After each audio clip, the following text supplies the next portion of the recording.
How are we, my friends? We are back, delighted to say, joined by Mr. David Lynch, and we're going to start off with a little conversation about Arne Slot's first home game at Anfield. David, welcome along, my friend. You were at the game. What's your initial thoughts on the Arne Slot era?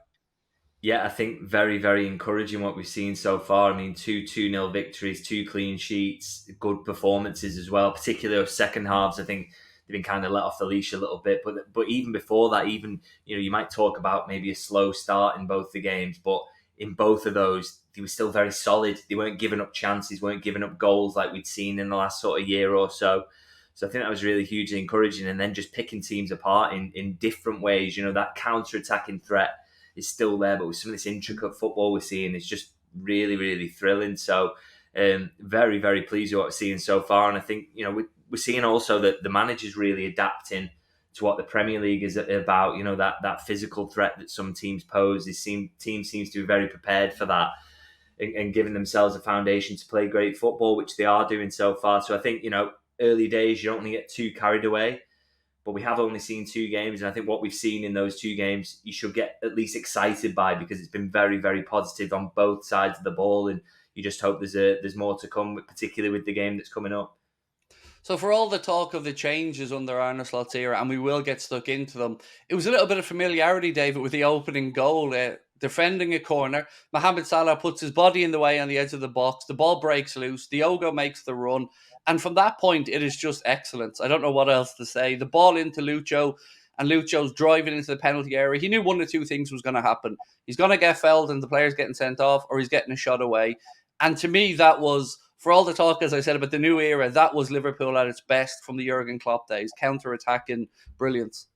Yeah, I think you want to see that as well, that's not been completely wiped out, because I think, that's the thing that Liverpool fans really embrace, is that kind of really fast-paced football. I think that's a very, the Anfield crowd love that sort of football. It's very sort of physical and get on the break and breakneck speed. So I think everybody wanted to see that retained in some way and not just be completely possession-based and always patient. You've got to have that up your sleeve for a Liverpool team, in my opinion. And they definitely do, because I think in both matches we've seen that. We saw it in pre-season as well. They can still put those really fast counters together. And I think last season actually we saw, in some of those situations, a little bit of poor decision making and losing a bit of the edge on that front, and not, being a bit rushed in the counter-attacking situation. So what I kind of loved specifically about the one against Brentford as well is that, the timing was perfect. Slot talks about timing a lot. And the timing of the pass was perfect, the touch was perfect, coolness of the finish, which we want to see more of from Diaz. We want to see him hit that next level with that sort of thing. So really, really well constructed goal, that one. And as I say, I think it's something that Liverpool fans will be happy to see, because you don't want to see, all the remnants of Jurgen Klopp being swept away by the new manager. You want to keep some of the good stuff. So we're two games in, two goals from Mohamed Salah. We can't really ask much more of him. And if he's trying to make a statement already, his contract and his future, again, I would say can't do much more than he's doing. And an assist in the first game, I believe, as well, if my memory is correct. Yeah, I don't think they'll be swayed in terms of the contract talks by a couple of goals, but I think what they will be swayed by is the fact he's turned up looking as fit as he ever, could be. He's the only forward who he doesn't play the entire game. I think he's brought off the last 7 minutes, but he's fit enough to play beyond the amount that Jota did, and beyond the same with Diaz as well. So his fitness is right up there. He's just looking fantastic, isn't he? He looks like he's a really good fit for this type of football as well. That he's underrated almost as a footballer. So much focus on his finishing and his pace, but in terms of what he can contribute and build up, I think we're seeing now in that slightly sort of more patient style that he's so influential and dangerous. He can play others in, he can create space. He's just a brilliant all-round footballer. And I keep saying, we've spoken about his contract so often. I keep saying he's the most difficult one. And yet, you just look at the way he's performing and you think he's just going to make this decision easy for them to at least say, okay, a couple of years, let's get this signed. I think that's the difficult conversation you've got to have, is the length of it. And Liverpool have really got to protect themselves. I mean, you've seen some terrible contracts handed out in recent years in the Premier League. You think it, big one that Alexis Sanchez got at Manchester United, for example, when he'd been brilliant, and then he just reached that point all of a sudden, didn't he, where he went over the edge. Pierre-Emerick Aubameyang as well, similar sort of situation, brilliant, gets the contract. Ozil's another one I can think of. So Liverpool be very, very wary of locking themselves into a massive contract that will only see decline. But it's hard not to get carried away when you see that sort of performance from Mo Salah. He's just absolutely unbelievable. And he looks to me, and it's easy for me. I don't have to give him the big contract and live by the consequences. But he looks like he has at least a couple more seasons in him at this level. He certainly does. And as you said, he can't do much more. He always looks after himself physically. And that's probably going to add to his longevity. You see himself, Cristiano Ronaldo, they're never out of shape. They absolutely live the lifestyle of a supreme athlete. You touched on substitutions, David, and I'm going to have to talk about the 72nd minute because from my reading of this as a fan, I think 2-0, game's won. Get Bradley on, save Trent's legs for the rest of the season. He's had a shortened summer already, less of a pre-season than some of the others. And I didn't see anything wrong with a player being disappointed coming off the pitch. I didn't see anything really too bad in his little interaction with Arne Slot. And honestly, David, for me, I just thought this is great man management because he's saving Trent's legs. Yeah, I think you can get carried away in terms of some of the reaction to the situation. I would say you want a little bit more from your vice captain in terms of maybe not being quite as publicly seen to be frustrated. I mean, absolutely right. I mean, these players are, to get to the level they have, they're almost freaks, aren't they, in terms of how competitive they have to be, and they want to be on the pitch at all times. But like I say, as a vice captain, you've got that little bit of extra responsibility, especially if you want to be the captain as well, to not make too big of a show of that situation. I do think Trent, when he looks back, maybe he'll think, okay, I could have just reeled that in a little bit and show my frustration later in the dressing room or whatever. And the fact is as well that Arne Slot, one of the big things that Liverpool hope, and from sources have told me, is that one of the things they really appealed about him was the fact that he had a really good record, him and his team, for player availability at Feyenoord. And I that, think I think it was above 90%, if I'm not mistaken. yeah, and you think you compare that to what Liverpool have been like over the past couple of seasons, where we've seen, two campaigns really decimated by bad injuries across the squad. So they really need to look after that and make sure that isn't an issue again. And so to miss the last 20 minutes of a game that Liverpool are dominating and have basically already got one at 2-0, you shouldn't be too disappointed by that if it means that you're in the title race longer, if it brings you to a Champions League final. He's got to think in that way. And as I say, you don't want to make too big a thing of it, but I do think, that reaction, he could have reeled it in a little bit, and maybe, there will be a quiet word had there in terms of, look, I'm doing us all a favour here. This is because I rate you so highly. I need you to be fit all season. So hopefully he takes that on board, and that's kind of the end of it. But I'm sure he'll get asked about it on Friday.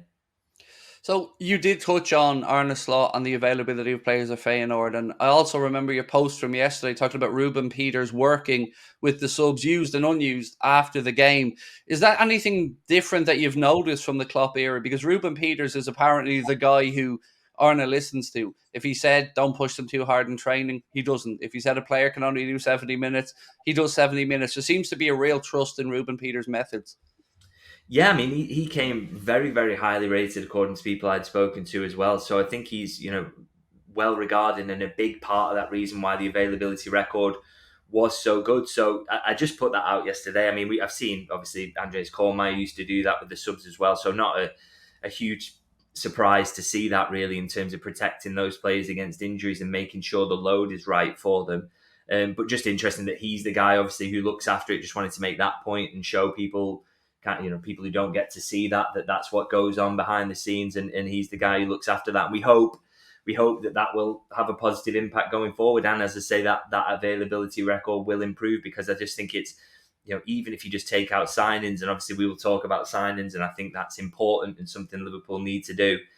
But there are gains to be made here in terms of availability that could add points onto the board even before you make your signings. So I think that, that's one area they should really focus on. If they can improve that availability, I think it'll have a massive impact on what Liverpool can do this season.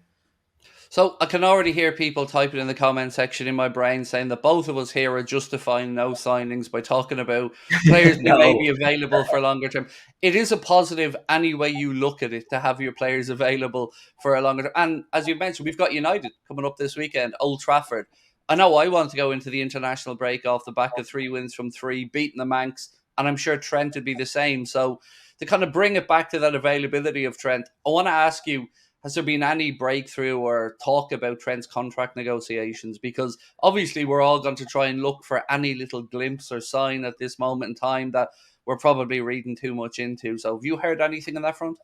So still quiet again. I still just think this is something that we're going to see if we do see a resolution, and we hope we do. And there is, positivity about it. I can say that much in terms of, no one's feeling defeated. It's got into this situation because of what happened with Liverpool and the changes of sporting director and Jurgen going. But there's no one's worried that, there's not this immediate panic around Liverpool that Trent is going to leave. I think it's a busy few days ahead for Liverpool now in terms of what might happen with outgoings and incomings. So full focus on that at the moment. But I think after that, then we will really see things start to ramp up in terms of what happens with the contract situations. And Trent is without question the number one priority on that front. I mean, it's a player coming into his peak years, so he will be the focus.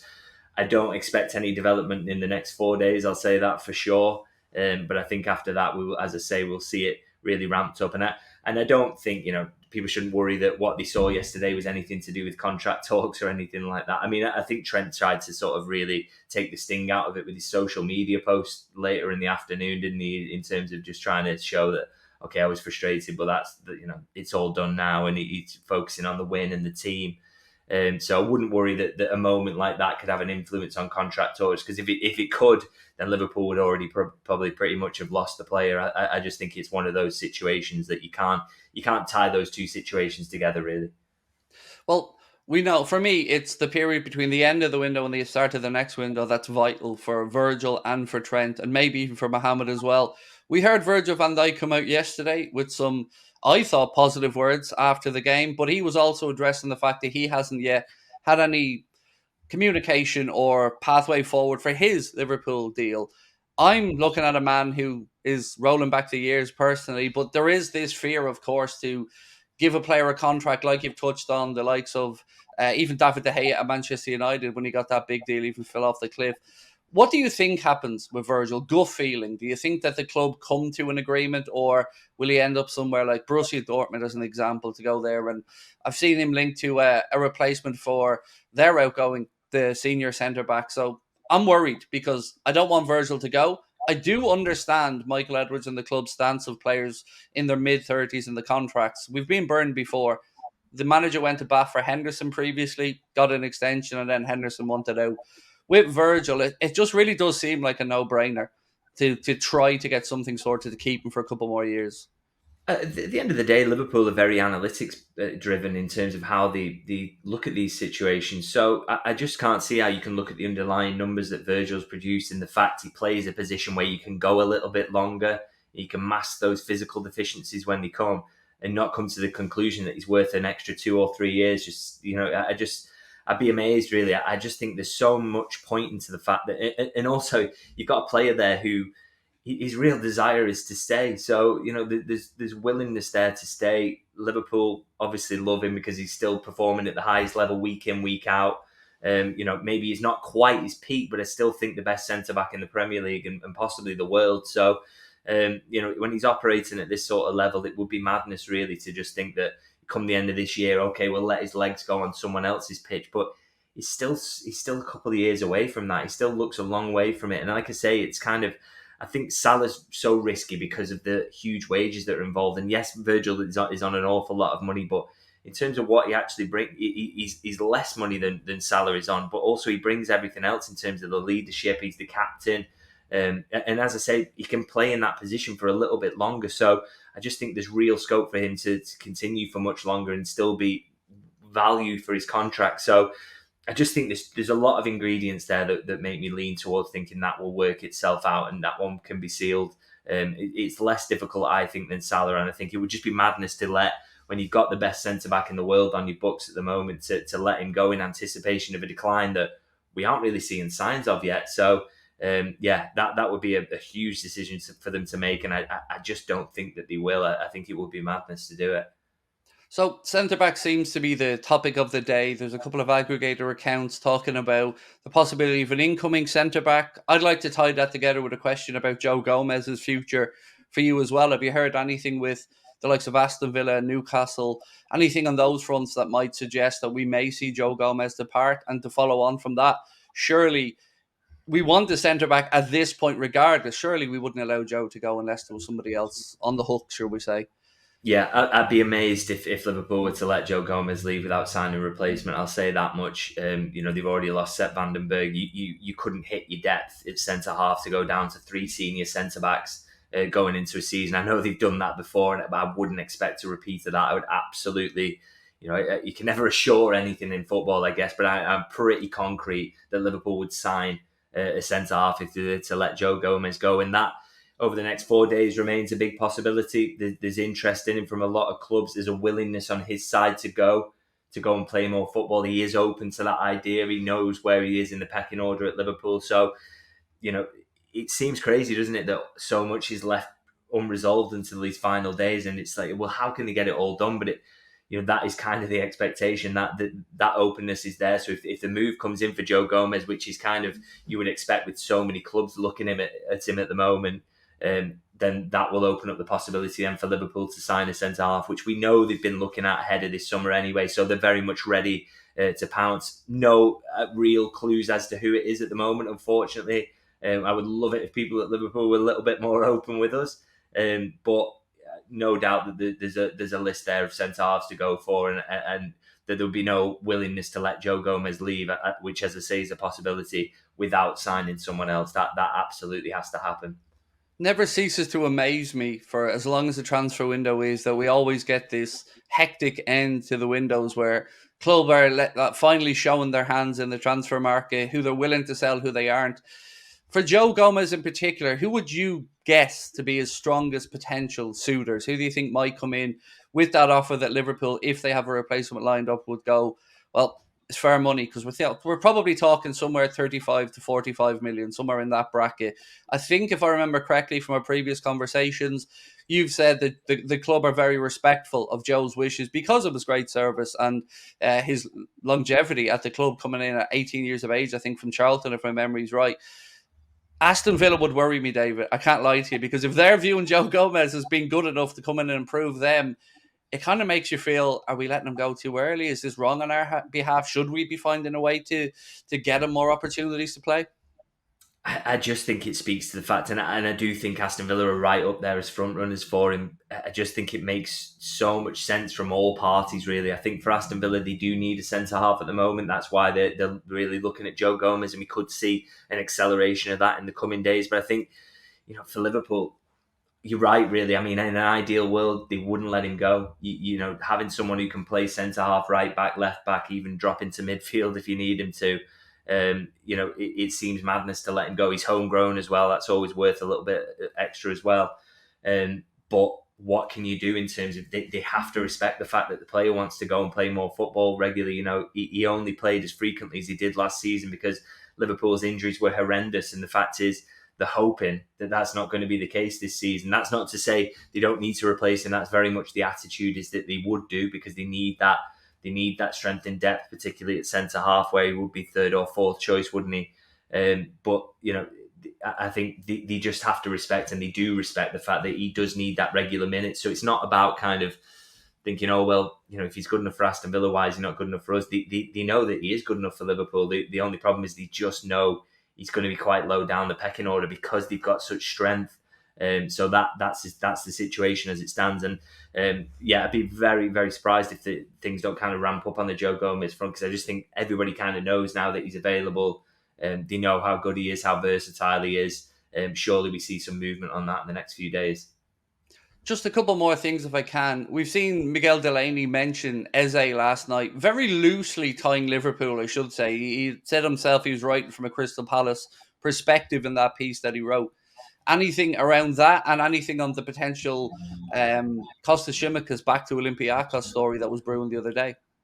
Yeah, so on Eze, I can just say I'd be absolutely amazed, to be honest, given the position he plays. It's not an area that Liverpool are weak in midfield, is it, in terms of those kind of attacking 8 positions? They've got such strength there. They couldn't guarantee Eze the minutes versus someone like Szoboszlai, I think, started the season fantastically. McAllister, obviously, as well. They still got Harvey Elliott, who's been stuck to the bench and is going to get a lot of minutes. I know Gravenberg's being used in the 6, but he can play there as well. We've barely seen Endo. So I'd be really surprised if that was an area that Liverpool felt that they needed to strengthen in, particularly as Eze is not just a midfielder, but you can play on that left wing, and that again is an area where Liverpool have got such depth. I've no doubt that he's a player they've looked at and admire, but in terms of that turning into anything in the next few days, I will be truly, truly shocked. I'll say that much. Look out for me now being made a fool of by the madness of the transfer market, but I genuinely will be hugely surprised by that one. And in terms of Tsimikas, I do keep saying on this one, I just think it's one to keep an eye on. Not sure if it's going to be Olympiacos, and I know Liverpool on the club side of things, I asked today, and they kind of said nothing's come to us in terms of we being approached or any deals been put on the table. But I do get the impression that something's maybe being worked on the player side, and maybe a package could be put to Liverpool late in the window. But again, similarly to Joe Gomez, I think they would only let that happen if they were able to get someone in as a replacement. Obviously, Robertson's had a bit of an injury hit last 12 months, and Tsimikas is a decent backup, isn't he? So to let him go without a replacement, I just couldn't see that happening. So, and the talk of a loan move as well, surely that would have to be a loan with some sort of obligation involved, unless Liverpool saw a left back they absolutely wanted to get in and knew that they were going to sell Tsimikas down the line. We'll have to see, but I still think he is one to really keep an eye on in the next few days in terms of whether that turns into anything concrete. But as I say, definitely on the club side, as things stand right now, as we're speaking, no approaches from anyone. But that can obviously change in the next 4 days. So let's finish on a bit of good news, David. Georgie Mamardashvili, looks like we're finally getting somewhere with this one. There's been pictures of him maybe going in for his medical. What have you got as the very latest on this deal? Yeah, so deal agreed, and the player undergoing his medical today. That's a €30 million initial fee with a €5 million worth of add-ons included in that deal, which I think is pretty good business for a very, very good goalkeeper. I mean, I think he was third in Europe's top 5 leagues for XG prevented last season. Prevented pretty much 10 goals from going in that should have gone in. So that shows you how good he is. And I think he was the best goalkeeper at the Euros as well by that measure, preventing 4 goals. So obviously a really talented goalkeeper. I mean, I shared the story I wrote about that when it broke earlier today, and a few replies on social media sort of saying, look, he's not a defensive midfielder, who cares? But I think for me, and when you speak to people at Liverpool, you actually think, they kind of make the point, and I think this is a very good point, is that Liverpool don't want to end up in this situation again, as they have with the defensive midfielder, where they're scrambling around for 2 or 3 summers trying to find someone to replace Fabinho, whose legs had suddenly gone. You need to get ahead of these problems before they occur. So, the fact is that at some point in the next 2 or 3 years, Alisson is going to leave Liverpool. And if you can have a ready-made replacement there who is top class, why not get that sorted? You take that separate to what's going on this summer, and it could still end up being a very disappointing end to the window.